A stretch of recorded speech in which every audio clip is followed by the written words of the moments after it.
Hello everyone, welcome back to this channel. In this simple video, I'm going to show you how you can use the stock videos in the library on the CapCut PC apps.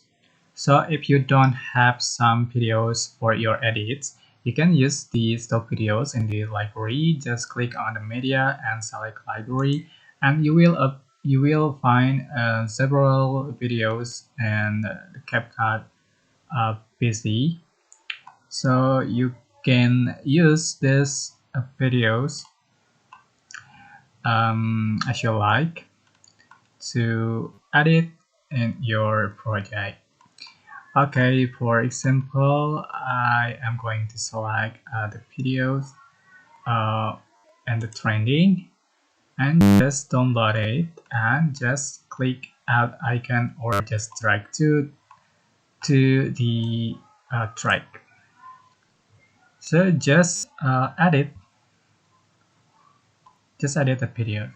Okay, that's how you can use these stock videos in the library on the CapCut PC apps. I hope the tutorial was helpful for you guys. Don't forget to like, comment, share, and also subscribe. Thank you so much for watching.